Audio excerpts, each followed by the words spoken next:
Olá, então, nós vamos falar hoje sobre a que horas estamos no relógio profético. O texto está baseado em Isaías capítulo 21, versos 11 e 12. Muito bem, eu sou o pastor Carlos Klim e nós estamos aqui para fazer essa gravação para falarmos desse tema que pregamos há pouco tempo atrás.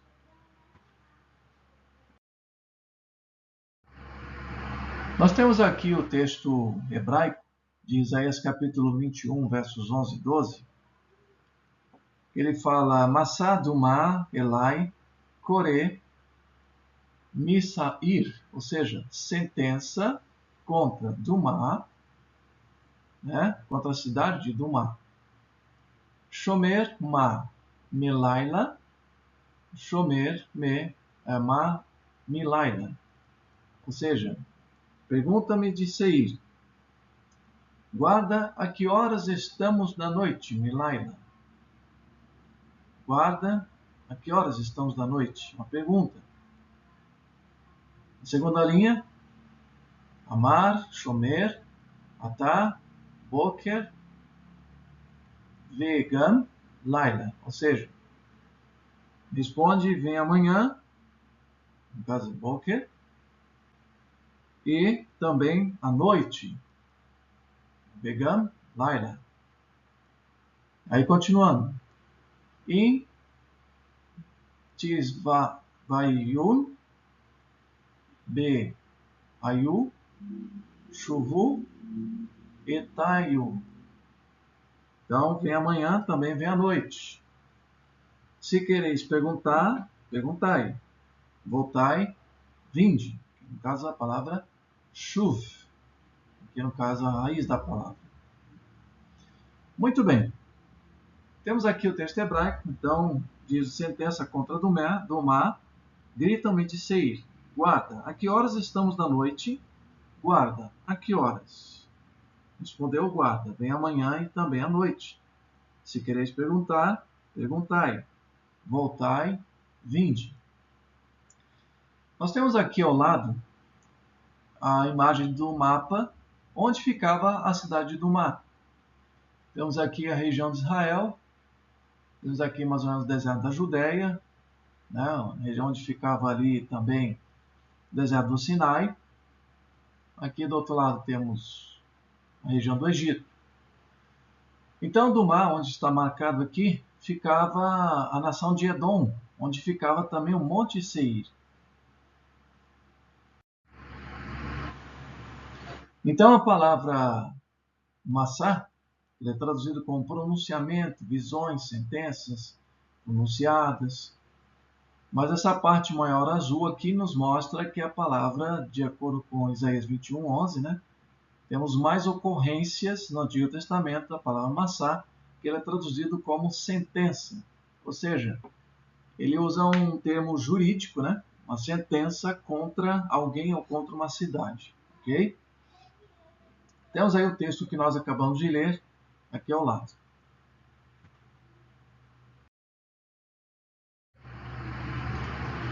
Dumá, a palavra Dumá também tem um significado.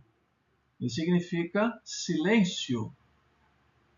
Vários textos aparecem a palavra Dumá, mas duas delas em específico, Salmo 94, 17 e 115, verso 17, refere-se à região dos mortos, que é o túmulo, região do silêncio, onde se depositam as pessoas que morreram.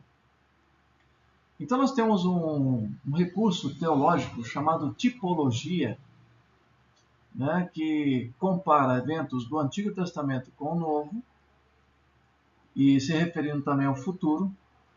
Então, Dumá é uma figura tipológica do que será este mundo no futuro, quando nos 1000 anos os ímpios estarão mortos e Satanás preso. O livro do Apocalipse nos diz que após a volta de Jesus, ele virá para buscar os seus salvos, e os salvos estarão no céu. E este planeta ficará num completo silêncio. E Satanás e seus anjos não terá ninguém para tentar mais.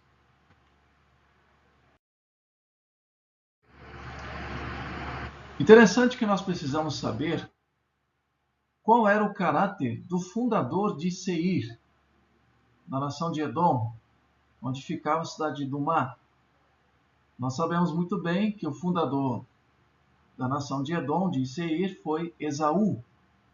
Esaú, ele era irmão gêmeo de Jacó, sabemos a história bíblica, nascido de Isaac e Rebeca.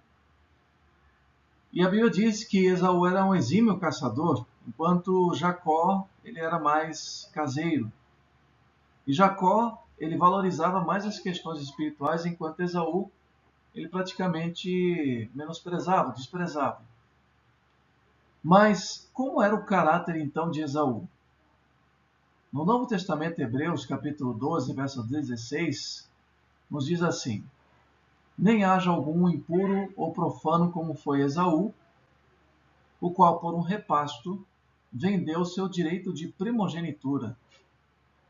Duas coisas interessantes. Esaú era impuro ou profano. A palavra impuro, como é Novo Testamento, que é escrita em grego, a palavra impuro é a palavra porneia, ou seja, Esaú tinha um problema com promiscuidade também. Ele não valorizava muito, valorizava as questões espirituais. Então a Bíblia nos fala, no livro de Gênesis, que Esaú, após a fuga de Jacó, sabemos a trama, né, que Jacó enganou seu pai, seu irmão, para querer a bênção, porque Esaú não valorizava as questões espirituais. Esaú, a Bíblia diz que Esaú casou com as duas filhas de Hete, da terra de Canaã. E as duas esposas de Esaú, foi uma amargura na vida de Isaac e de Rebeca. Bom, nós temos aí um exemplo do que o julgo desigual dá, né? Só traz tristeza. Mas aqui uma pergunta interessante: como é que é o mundo de hoje? Será que o mundo de hoje é assim, imoral e profano como Esaú e sua nação foi? Porque não falamos aqui só de Esaú. Os edomitas também, quando o reino de Judá foi conquistado e destruído por Nabucodonosor, os edomitas também entregaram os israelitas nas mãos dos babilônios. Alguns que conseguiram escapar eram capturados pelos edomitas e entregues a Nabucodonosor. Isso é triste, né? O irmão entregando o outro.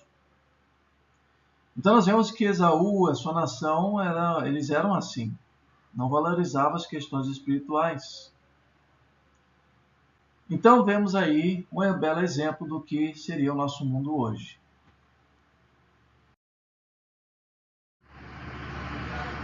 Mais uma pergunta: a que podemos atribuir então esse guarda que está vigiando em Isaías 21, verso 11? Bom, vemos aqui a sentença contra Dumá, de Seir, da nação de Edom. Mas temos um guarda que está vigiando. Interessante que para ser uma sentinela, né, sobre os muros de uma cidade, ele teria que ser um soldado, ele teria que ser uma pessoa que estar atento o tempo todo, teria que estar atento, porque assim que o inimigo chegasse do lado de fora, ele deveria dar o sonido certo, o toque da trombeta, para que a cidade se preparasse contra o ataque dos povos inimigos. Então, falando em termos espirituais, temos aqui uma forma de como o cristão pode vencer o pecado, estar atento às coisas que estão acontecendo à sua volta no tempo do fim.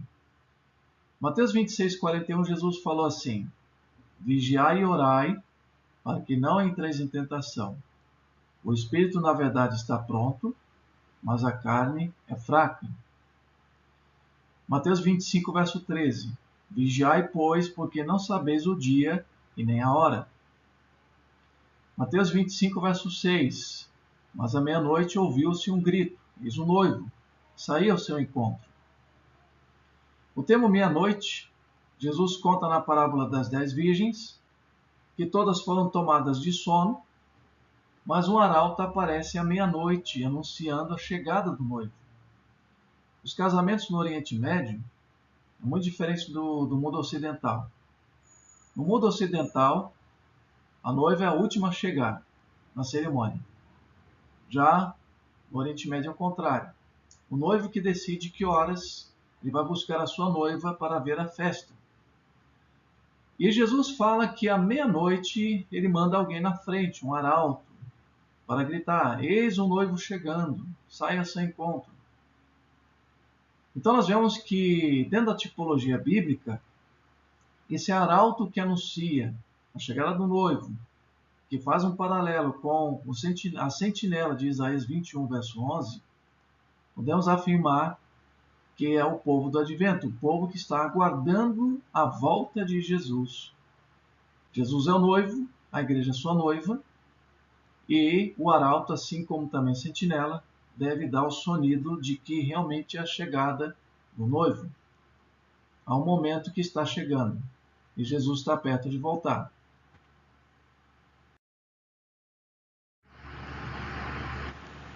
Mas a que horas estamos no relógio profético? Que é o nosso tema. Bom, à luz da palavra de Deus, podemos verificar a que horas estamos da noite deste mundo. Como li para vocês antes, Mateus 25, verso 6, à meia-noite ouviu-se um grito, o noivo está chegando. Então, na parábola das 10 virgens, nós estamos à meia-noite da terra, porque a meia-noite é o momento mais escuro da terra. Mas, infelizmente, muitos estão despreparados para a chegada de Jesus, do noivo. Felizmente. Gostaríamos de dizer que todos estariam, mas muitos estão despreparados, estão como Esaú, vivendo uma vida promíscua, uma vida de pecados. Não estão sendo sentinelas fiéis. Sabendo disso, o que nós temos que fazer? Qual é o conselho bíblico para os que estão despreparados? Romanos 13, 12. Vai alta noite e vem chegando o dia. Deixemos, pois, as obras das trevas e revistamo-nos das armas da luz.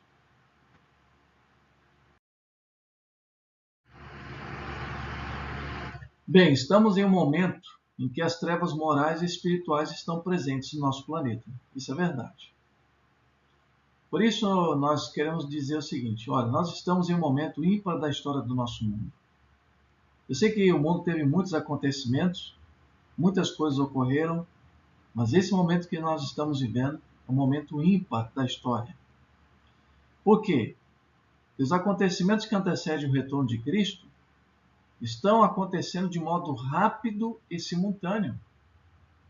O pessoal lembra aí que antigamente, para sair uma notícia de uma catástrofe mundial, etc., levava-se meses para todos saberem. Hoje, a pessoa sabe em tempo real. E os eventos estão sendo rápidos e simultâneos. Jesus ele fala em Mateus 24, 44. Por isso, ficai também vós apercebidos, porque a hora em que não cuidais, o Filho do Homem virá. Como falei anteriormente, muitos estarão despreparados. Então, nós somos convidados a seguir o conselho de Mateus 16, 3. Jesus repreende os líderes religiosos, diz o seguinte, chama eles de hipócritas, inclusive, né? Vocês sabem interpretar os sinais do céu, mas não sabem interpretar os sinais dos tempos. Inclusive, nós tínhamos uma revista, né, muito interessante, chamada Sinais dos Tempos. Temos que saber diferenciar os sinais dos tempos. Mas como que faz isso? É muito simples. Estudando a palavra de Deus.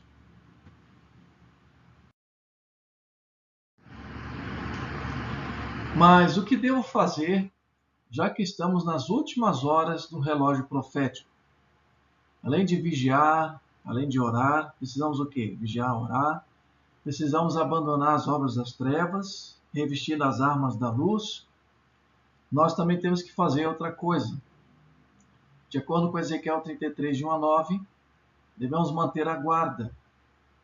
Ezequiel 33 fala que se Deus disser a alguém ou uma nação, certamente morrerás, e você não anunciar a esta pessoa a sentença dela, ela vai morrer na sua iniquidade, e Deus vai requerer o sangue dela de nós. Então nós temos uma responsabilidade. Outra coisa, Devemos possuir o compromisso com a verdade. Eu sei que tem muitas pessoas hoje que se preocupam, talvez aí, será que alguém vai se desagradar comigo? Não.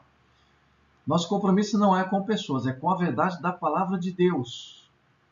Porque, de acordo com Ezequiel 33 também, dos 10 a 19, a responsabilidade será individual. Ou seja, ninguém será salvo por atacado, mas pelo varejo, né? Nós seremos salvos individualmente. E é claro, nós temos que nos esforçar para levar pessoas ao céu. Mas se por acaso alguém disser assim, poxa, se eu falar essas verdades, isso vai desagradar a igreja, vai desagradar talvez a minha empresa, meus amigos, vão se afastar de mim, ou até o medo da ameaça. Bom, o conselho aos pastores e líderes, principalmente, porque esse sentinela também se refere a estes, pastores e líderes. 2 Timóteo 1, verso 7. Porque Deus não nos deu espírito de covardia, mas de quê? Poder, de amor e de moderação. Ou seja, o texto diz bem claro, não devemos ser covardes. Devemos pregar a palavra assim como ela é em Cristo e deixar o resto com Deus. Poderia usar aqui o exemplo do carteiro. Se alguém não gostou da correspondência, a culpa não é do carteiro. Então reclame com a pessoa que enviou. No caso aqui, Deus mandou. E nós apenas damos o recado de Deus.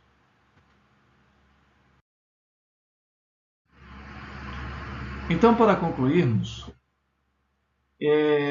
nós sabemos que estamos nas últimas horas da história desta terra. E logo, logo, quando Jesus vier, ele vai levar os seus salvos para o céu. E de acordo com o Apocalipse 21, de 1 a 5, os salvos juntamente com Cristo estarão 1000 anos no céu, e esta terra ficará em completo silêncio durante esse tempo, assim como do mar, de Apocalipse 21, verso 11. Ok? Então, Jesus está perto de voltar. Mas para isso eu tenho 3 perguntas para fazer, para que esteja bem ciente na sua mente aí. A pergunta é a seguinte, a primeira, o que você responderá ao mundo que precisa ser advertido? Porque esse mundo realmente vai se perder. Mas se nós não advertirmos esse mundo, Deus ele vai cobrar de nós. E podemos ainda correr o risco de perder a nossa salvação. Segundo, o que você tem de conhecimento da palavra de Deus para dizer a que momento da história do mundo estamos? Lembra do guarda de Seir? Guarda, a que horas estamos da noite? Então ele deveria estar pronto para responder. Terceiro, o que você e eu temos a oferecer às pessoas a fim de levá-las a Cristo? O que você tem de conhecimento da palavra de Deus? O que você sabe sobre Cristo, sobre a Bíblia? Como é que está a sua Bíblia hoje? Você tem estudado ela? Você tem testemunhado? Porque o mundo vai cobrar isso da gente. Então precisamos estar prontos. Assim como no passado não existia relógio de parede, relógio de pulso, o guarda ele teria que saber, pelo movimento dos astros, né, a que horas ele estava da noite. E nós, pelo movimento das ações sobre o planeta, sinais que estão aparecendo, a natureza agitada, a sociedade em declínio, o mundo religioso também mergulhado no engano, nós precisamos dizer ao mundo a que horas nós estamos da profecia e alertá-las que Jesus está perto de voltar para buscar os seus e a fim de prepará-las para herdar a Canaã celestial.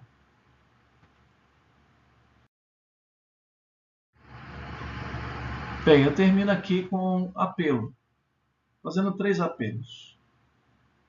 Primeiro é o seguinte, se levante diante desse mundo de trevas e seja um guarda fiel sobre os muros de Sião. Queridos, nós estamos sob ataque. Satanás e seus anjos, suas hostes, juntamente também com seus representantes, estão atacando o povo de Deus. E nós temos também um inimigo infiltrado nas igrejas. E como um guarda fiel sobre os muros de Sião, uma sentinela, devemos dar a mensagem o sonido certo. Por isso é o seguinte, o segundo conselho, não tenha medo de dar o sonido certo da mensagem do advento de Cristo. Eu sei que muitas das vezes ficam com medo de dar a mensagem certa e guardam aquele conhecimento para si, mas não faça isso. Porque Jesus tem algo especial para você e os frutos vão aparecer, tanto positivo como negativo, mas a mensagem de salvação deve ser dada. E terceiro, dê a mensagem de advertência para a igreja do Senhor. Não só o mundo precisa ser advertido, mas a igreja também. É interessante que quando se fala a respeito do povo de Deus, na Bíblia nós temos mais repreensões do que aprovações. Porque Deus quer que nós nos arrependamos de nossos pecados e larguemos o mundo de uma vez por todas e sigamos a Cristo.